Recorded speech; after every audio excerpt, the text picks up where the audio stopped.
ಕರುನಾಡ ಕಿರಣ ನಾಡು ನುಡಿ ಸುದ್ದಿ ಸ್ವಾರಸ್ಯ. ಗ್ರಾಮ ಪಂಚಾಯಿತಿ ಅಧ್ಯಕ್ಷೆಗೆ ಐ ಲವ್ ಯು ಅಂತ ಮೆಸೇಜ್ ಕಳಿಸಿದ ಪಿಡಿಒ. ಗ್ರಾಮ ಪಂಚಾಯಿತಿ ಅಧ್ಯಕ್ಷೆಗೆ ಪಿಡಿಒ ಅಶ್ಲೀಲ ಮೆಸೇಜ್ ಕಳಿಸಿ ನಾನು ನಿನ್ನ ಪ್ರೀತಿಸ್ತಾ ಇದ್ದೇನೆ ಅಂತ ಹೇಳಿರುವ ಘಟನೆ ಚಿಕ್ಕಬಳ್ಳಾಪುರ ಜಿಲ್ಲೆಯ ರಾಷ್ಟ್ರೀಯ ಗ್ರಾಮ ಪಂಚಾಯಿತಿಯಲ್ಲಿ ನಡೆದಿದೆ. ರಾಷ್ಟ್ರೀಯ ಗ್ರಾಮ ಪಂಚಾಯಿತಿ ಅಧ್ಯಕ್ಷೆ ಪಿಡಿಒ ಅಶೋಕ್ ಅಶ್ಲೀಲ ಮೆಸೇಜ್ ಕಳುಹಿಸಿರುವ ಆರೋಪ ಕೇಳಿಬಂದಿದೆ. ಗ್ರಾಮ ಪಂಚಾಯಿತಿ ಅಧ್ಯಕ್ಷೆಗೆ ಮದುವೆಯಾಗಿದ್ದು ಪಿಡಿಒ ಅಶೋಕ್ಗೂ ಕೂಡ ಮದುವೆಯಾಗಿದೆ. ಆದರೂ ಕೂಡ ಅಶೋಕ್ ತಮ್ಮ ಪಂಚಾಯಿತಿ ಅಧ್ಯಕ್ಷೆಗೆ ಐ ಲವ್ ಯು, ನಿನ್ನ ಪ್ರೀತಿಸ್ತಾ ಇದ್ದೇನೆ ಅಂತ ಮೆಸೇಜ್ ಕಳಿಸಿದ್ದಾರೆ ಎನ್ನಲಾಗಿದೆ. ಕಂಪ್ಲೇಂಟ್ ಕೊಟ್ಟಿರ್ತೀನಿ, ಇದೇ ಥರ ಆಗಿದೆ. ಅವರು ಯಾವುದೇ ರೆಸ್ಪಾಂಡ್ ಮಾಡಲಿಲ್ಲ. ನಾವು ಇಒ ಕಡೆ ಹೋಗಿದ್ವಿ, ಅವ್ರು ಕಂಪ್ಲೇಂಟ್ ಮಾಡಿದ್ದೀವಿ. ಅದು ಇಒ ಸರ್ ಕಂಪ್ಲೇಂಟ್ ಮಾಡಿದ್ದೀವಿ.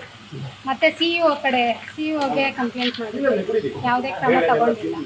ಸಿಇಒ ಕಂಪ್ಲೇಂಟ್ ಕೊಟ್ಟರು ಸಿಇಒ ಕಂಪ್ಲೇಂಟ್ ತಗೊಂಡು ಏನು ಕ್ರಮ ತಗೊಂಡಿಲ್ಲ. ಅಷ್ಟೇ ಬೇಕಾ ಅದು?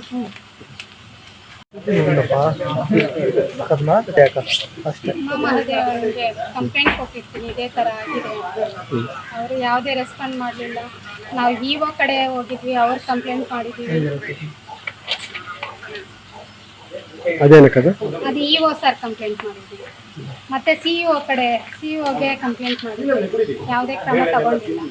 ಸಿಇಒ ಕಂಪ್ಲೇಂಟ್ ಕೊಟ್ಟರು ಸಿಇಒ ಕಂಪ್ಲೇಂಟ್ ತಗೊಂಡು ಏನು ಕ್ರಮ ತಗೊಂಡಿಲ್ಲ. ಇನ್ನು ಪಿಡಿಒ ಅಶೋಕ್ ಹಾಗೂ ಮಾಜಿ ಅಧ್ಯಕ್ಷೆಯ ಪತಿ ಎಎನ್ ಬಾಬುರೆಡ್ಡಿ, ಹಾಲಿ ಸದಸ್ಯ ನಾಗೇಶ್ ಹಾಗೂ ಭಾನುಪ್ರಕಾಶ್ ಎನ್ನುವರು ಖಾಲಿ ಚೆಕ್ಗಳಿಗೆ ಸಹಿ ಹಾಕುವಂತೆ ಬೆದರಿಕೆ ಹಾಕಿರುವುದಲ್ಲದೆ ಜಾತಿ ನಿಂದನೆ ಮಾಡಿದ್ದಾರೆ ಅಂತ ರಾಷ್ಟ್ರೀಯ ಗ್ರಾಮ ಪಂಚಾಯಿತಿ ಹಾಲಿ ಅಧ್ಯಕ್ಷೆ ದೂರು ನೀಡಿದ್ದಾರೆ.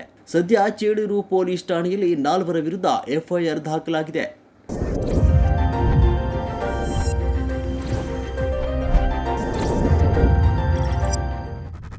ಕರುನಾಡ ಕಿರಣ ನಾಡು ನುಡಿ ಸುದ್ದಿ ಸ್ವಾರಸ್ಯ.